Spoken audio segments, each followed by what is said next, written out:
Chapter 10. A Strange Ride and How It Ended. Danny Meadow Mouse often had sat watching Skimmer the Swallow sailing around up in the blue, blue sky. He had watched Ol' Mistah Buzzard go up, up, up, until he was nothing but a tiny speck, and Danny had wondered how it would seem to be way up above the Green Meadows and the Green Forest and look down. It had seemed to him that it must be very wonderful and beautiful. Sometimes he had wished that he had wings and could go up in the air and look down. And now here he was, Danny Meadow Mouse, actually doing that very thing. But Danny could see nothing wonderful or beautiful now. No, indeed.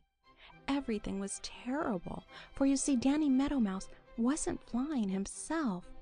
He was being carried. Yes, sir, Danny Meadow Mouse was being carried through the air in the cruel claws of Hooty the Owl.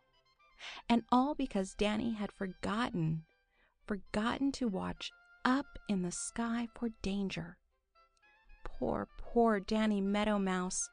Hooty's great cruel claws hurt him dreadfully. But it wasn't the pain that was the worst. No, indeed, it wasn't the pain. It was the thought of what would happen when Hooty reached his home in the Green Forest, for he knew that there Hooty would gobble him up, bones and all. As he flew, Hooty kept chuckling, and Danny Meadow Mouse knew just what those chuckles meant. They meant that Hooty was thinking of the good meal he was going to have. Hanging there in Hooty's great cruel claws, Danny looked down on the snow-covered green meadows he loved so well. They seemed a frightfully long way below him, though really they were not far at all, for Hooty was flying very low. But Danny Meadow Mouse had never in all his life been so high up before, and so it seemed to him that he was way, way up in the sky, and he shut his eyes so as not to see. But he couldn't keep them shut. No, sir, he couldn't keep them shut. He just had to keep opening them. There was the dear old Green Forest drawing nearer and nearer. It always had looked very beautiful to Danny Meadow Mouse, but now it looked terrible, very terrible indeed, because over in it, hidden away there in some dark place, was the home of Hooty the Owl. Just ahead of him was the old briar patch where Peter Rabbit lived so safely. Every old bramble in it was covered with snow, and it was very, very beautiful. Really, everything was just as beautiful as ever. The moonlight, the Green Forest, the snow-covered green meadows, the old briar patch.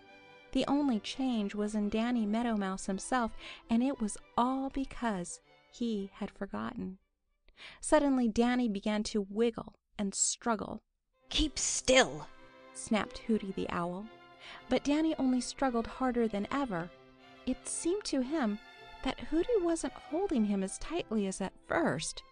He felt one of Hooty's claws slip. It tore his coat and hurt dreadfully, but it slipped. The fact is, Hooty had only grabbed Danny Meadow Mouse by the loose part of his coat, and up in the air he couldn't get hold of Danny any better. Danny kicked, squirmed, and twisted, squirmed, and kicked. He felt his coat tear, and of course the skin with it, but he kept right on, for now he was hanging almost free. Hooty had started down now so as to get a better hold.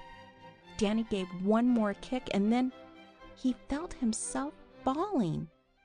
Danny Meadow Mouse shut his eyes and held his breath. Down, down, down he fell. It seemed to him that he never would strike the snow-covered meadows.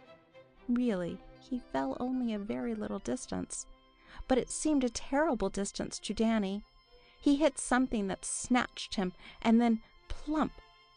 He landed in the soft snow right in the very middle of the old briar patch. And the last thing he remembered was hearing the scream of disappointment and rage of Hooty the Owl.